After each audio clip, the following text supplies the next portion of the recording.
কোরআন পড়ে এবং পড়ায়, তো যে এবংটা কারা? একদলে পড়বে আর একদলে পড়াবে।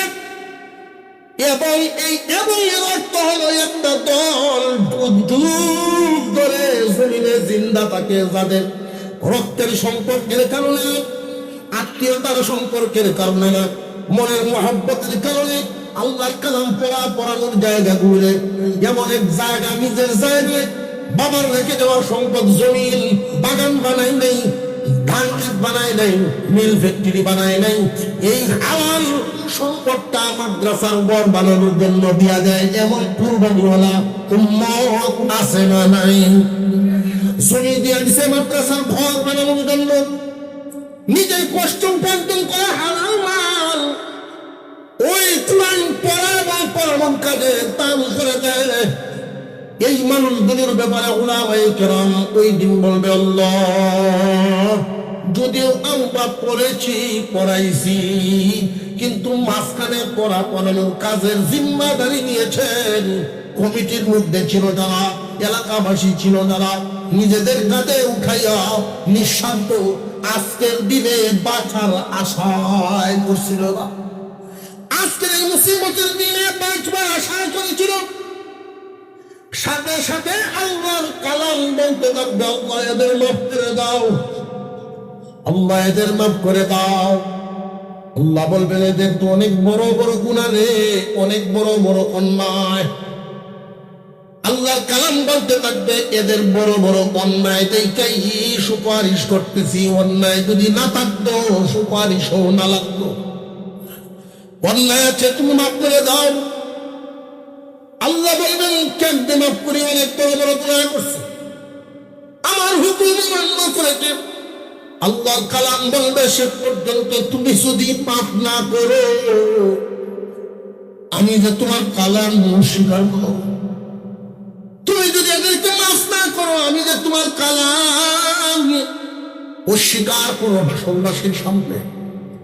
আল্লাহ রব্বুল আলামিন ওই দিন কোরআনের সাথে সম্পৃক্ত, কোরআনকে মহব্বত করত দুনিয়াতে যারা, কোরআনের মহব্বত, এর তৌহিদ মহব্বত যাদের অন্তরে ছিল, আলেমদের মহব্বত যাদের অন্তরে ছিল, মান আহাব্বাল ইলমা ওয়াল আলিমা লাম তুকতাব লাহু খাতিআতু ইজ্জাম হায়াতিহি, দুনিয়ার জমিনে ওরা যতদিন জিন্দা থাকবে সগীরা গুনাহের আমলনামায় উঠানোই হয় না।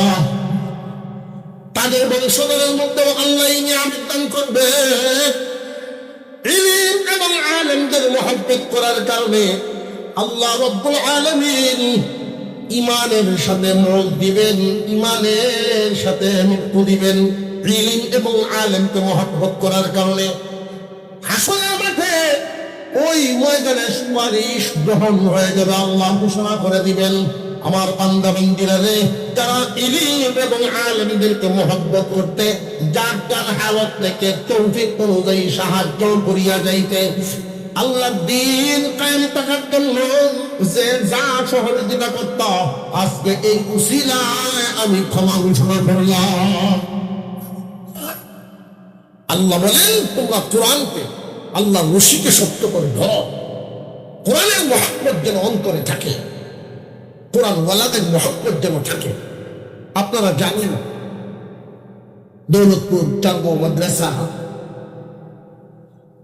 কমিটিতে যারা আছেন তারা একটা বিপাকে পড়ছেন কিছুদিন যাবত। এই রাস্তা জায়গাটা নিয়ে মাদ্রাসা স্থানান্তরিত করা লাগতেছে। হুজুর তো বলছেনও আপনাদের সামনে, আমি মুসাফির মানুষ, আমি নিজেও শরীর থাকবে, আপনারাও শরীর থাকবে। ভিত্তিপ্রস্তর হবে মাদ্রাসা।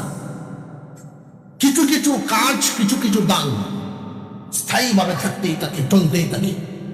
দুনিয়ার গাছ, সব গাছের ফল তো সমান না। কোনো কোনো গাছ আছে জীবনে একবারই ফল দেয়, আর কোনো গাছ থাকবে যতদিন, ফলও দিবে ততদিন। এই চারগাঁও দৌলতপুর মাদ্রাসা আল্লাহ কবুল করেন, বলবেন। এলাকাবাসীর প্রথম দায়িত্ব হলো মন থেকে দোয়া করা। আল্লাহ কাকে দিয়ে করাবেন? আশ্রমের পয়সা করেন। এত বড় বড় বিল্ডিং এর যে প্ল্যান হুজুর করতেছেন, আমাদের নিজেদের অর্থ দিয়ে এতগুলি করা বড় কষ্ট সাধ্য ব্যাপার। আল্লাহ যদি সহজ করে দেন, এই দোয়া বলি সকলে মিলে করা এবং নিজেদের যে সামর্থ্যটা নিজেদের সামর্থ্যটুকু পেশ করা। আল্লাহ, আমি আমার সামর্থ্য থেকে এতটুকু করলাম, বাকিটা তুমি বলে দাও। নিজেরা হাত গুটায় বসে থাকলে আল্লাহ নারাজ হয়। এই জন্য আমি আপনাদেরকে অনুরোধ করব, হুজুর তো আপনাদের সামনে পেশ করেছেন, কিছু কিছু অংশগ্রহণ করেছেন। আমি এই মুহূর্তে সকলকেই বলবো, অন্তত 1 বস্তা 2 বস্তা সিমেন্ট 5 বস্তা সিমেন্ট দেওয়ার মতো সামর্থ্য যার আছে, আমরা 5 মিনিটের মধ্যেই নামাজ বাকি রয়েছে, যেহেতু 5টা মিনিট সময় নিব আপনাদের কাছ থেকে, কেউ উঠবো না। আমি 1 বস্তা সিমেন্টের টাকা দিয়ে দিচ্ছি, আপনারা কে কে আমার সাথে সামিল হবেন? ইনশাআল্লাহ রাজি আছেন এই কাজের সাথে সামিল থাকতে? রাজি আছি তো? এখন না হোক পরবর্তীতে দিবেন। 5 ব্যাগ সিমেন্ট দিতে পারবেন বিল্ডিং এর কাজের মধ্যে, 5 বস্তা সিমেন্ট। প্রথম ব্যক্তি কে হবেন দেখি? প্রথম একজন মানুষ দেখি, আপনার সামর্থ্য অনুযায়ী দিবেন 5 ব্যাগ। 5 বস্তা দেওয়ার মতো কি কেউ আছে? নগদ বাকি মিলাইয়া, নগদে পারলে দিবেন, নইলে বাকিতে থাকবে। 1 বস্তা দিবেন, 1 বস্তা কেটে পারবেন, 1 বস্তা আপনার সামিলে থাকবেন। একসাথে হাত উঠায় দেখি, একসাথে হাত বস্তা কারা কারা 1 বস্তা দিতে পারবেন, নগদ হোক বাকি পরবর্তীতে দেওয়া যাবে। ওয়াদার থাকলো, আমরা তো মনে হয় প্রত্যেকেই পারবো 1 বস্তা সিমেন্ট।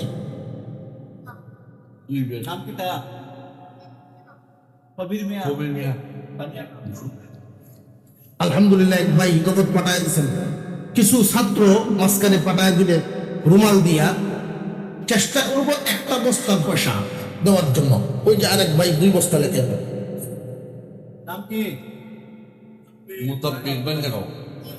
বানিয়াগড়ের মুতাব্বির ভাই, আল্লাহ কবুল করেন, বলুন আমিন।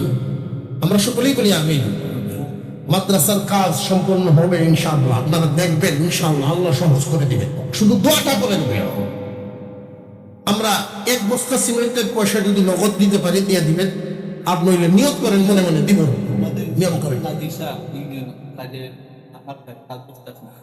মাশাআল্লাহ, ঘোষণা যেটা দিচ্ছিলাম এটা পূর্ণ হয়েছে। একজন ভাই দিচ্ছে, কাজী বাহার ভাই, ইউনিয়নের কাজী সাহেব, উনি 5 বস্তা সিমেন্ট দিবেন, আল্লাহ কবুল করেন, বলুন আমিন। 1 বস্তা করে আমরা সামিল থাকবো, রুমাল দিয়ে রুমাল পাঠায় দেবো। ছাত্ররা তোমরা ব্যাগ নিয়ে দাও, আমরা চেষ্টা করবো অন্তত 1টা বস্তা সিমেন্ট দাম যারা দিতে পারি, আমরা প্রত্যেকেই সামিল থাকবো। কেউ একটা 10 টাকার নোটও তো দিতে পারবো, প্রত্যেকেই পকেটে হাত দেন, প্রত্যেকেই পকেটে হাত দেন। যে 1 বস্তা সিমেন্টের দাম ওইতো না, এই জন্য ভরে আর দিতাম না, আর সামিল তো থাকতে। আমি দাবি জানাইলাম 1 বস্তা সিমেন্টের দাম দেওয়ার চেষ্টা করবেন। টাকা যদি পকেটে থাকে 5,000, তাহলে তো 1 বস্তা দিতে পারবেন। আল্লাহ তুমি রহম করে ফজল করো। 500 না, এগুলো কি 100 টাকা যেত না, 10 টাকা দেওয়া যেত না। বাকি থাকবো না, কেউ দান না করা, দান না করে কেউ থাকবে না, প্রত্যেকেই করবেন।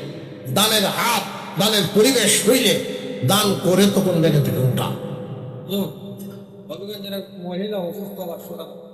হবিগঞ্জের একজন মহিলা আপনাদের এই জামাতের কাছে দোয়া চেয়েছেন, 500 টাকা দিচ্ছেন, আল্লাহ কবুল করেন, বলুন আমিন। সুবহানাল্লাহি ওয়া